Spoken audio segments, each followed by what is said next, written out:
Alamin natin ang detalye mula kay Tina Nolasco ng RH9. Good morning, Tita Teens.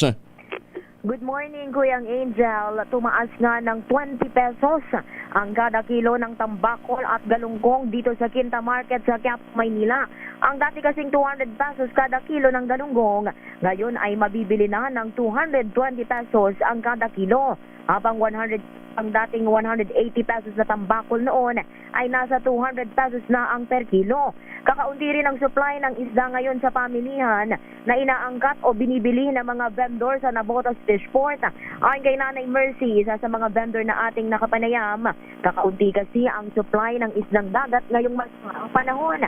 Matumal din niya ang bentahan ngayon dahil kanselado ang ilang pasok sa eskwela. Kaya ang mga suki nilang kantin sa mga paaralan at iba pang tanggapan ay hindi umorder o kaunti lang ang binili ngayong araw. Pakinggan natin si Nanay Mercy. Expected na yun kasi may bagyo.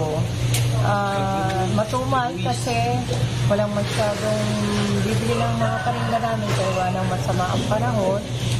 Matumal din ang paninda nila. Kung mga kantin, matumal din sila. Walang pasok ang estudyante, kaya yung mga kantin sa school, matumal din. Samantala, Kuyang Angel, nananatili namang matatag ang presyo ng iba pang isda rito sa Quinta Market. Gaya ng bangus na nasa 200 pesos hanggang 240 pesos ang kada kilo. Ang tilapia ay nasa 140 pesos ang kada kilo. Ang hipon mabibili ng 400 hanggang 440 pesos per kilo.